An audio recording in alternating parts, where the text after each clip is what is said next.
Michael Pena, The Ringer. As a franchise player, how does Jayson Tatum make your life easier on a day-in, day-out basis? I think he makes everyone's life easier.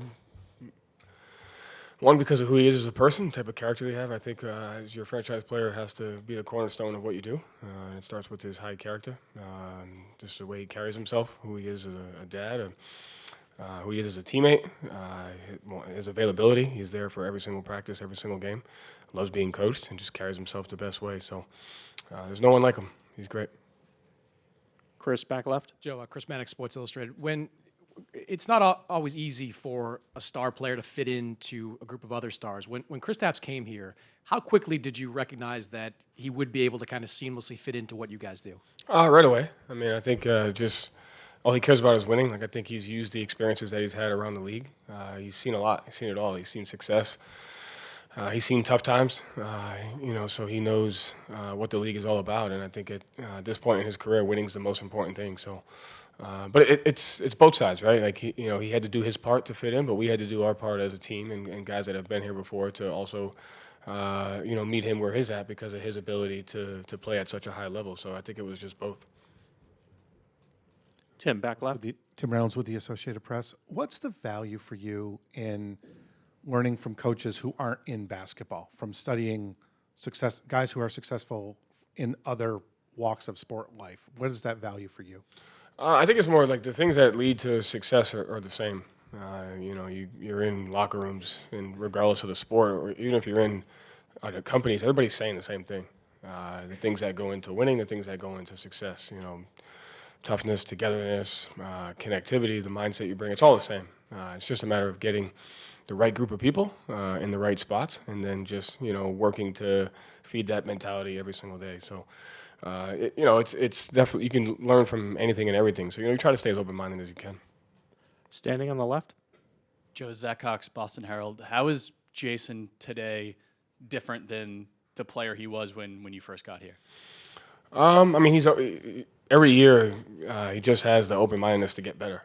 And so if you have that, you're naturally going to be different. But also, like, from the first time we were there, you've just been through other stuff. We've been through success, we've been through failures, we've won, we've lost, we've had pain, we've had triumph. So, you use the things that you've been through every single year to just make yourself better on and off the court.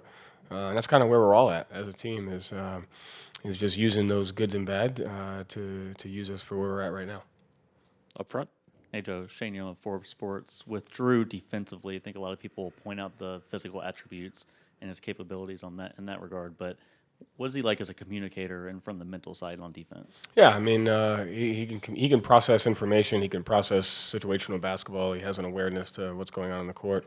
So he has an innate ability to just communicate that in real time because of his ability to just kind of take that all in.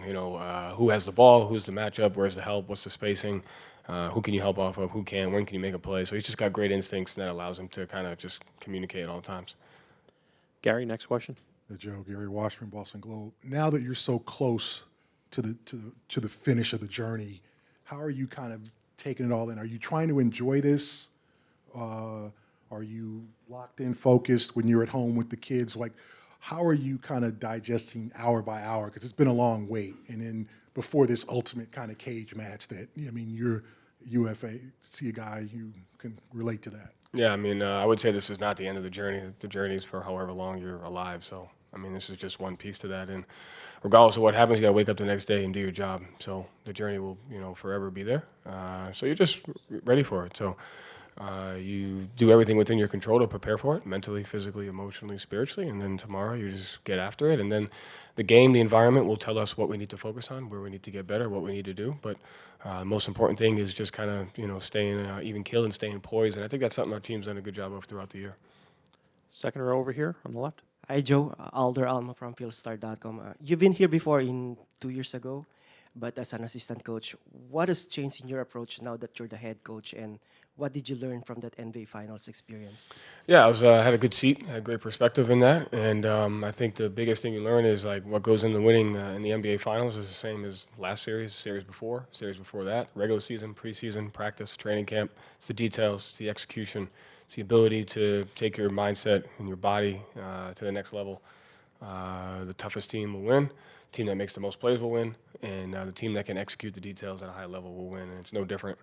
That's the biggest thing he took as we were going through that series against the Warriors. The things we kept coming back to are the things that we kept talking about the entire year: the margins, the details, the fundamentals, the way you go about executing at a high level.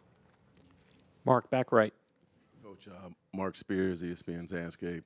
Talk about just what you recall from the two Jays, their emotion when you guys lost last time, and just what they took from that, and if you see a little, kind of different mentality coming into this finals. Yeah, I mean, I think that's not the only moment I think that those guys are using to get better. I think the coolest thing about where Jalen has been is just kind of his surrender to anything external, and the most important thing is his growth and development as a person and as a player. That's all he cares about, is getting better. And I think that's been really cool to see. And I think it's the same for Jayson. So, you can pick numerous experiences that everybody in our locker room has been through that you need to be able to use for the situation that we're in now. And that will remain the same for the rest of our careers. And I think it's all about just using what you've been through, good, bad, and different, to help you in the present moment. And I think the guys are doing that. John, standing in the back. John Corrales, Boston Sports Journal. You talk about staying in the moment, doing the same things that go into winning from before. How do you do that now with the brightness of the lights, the bigger stage, and all this extra stuff?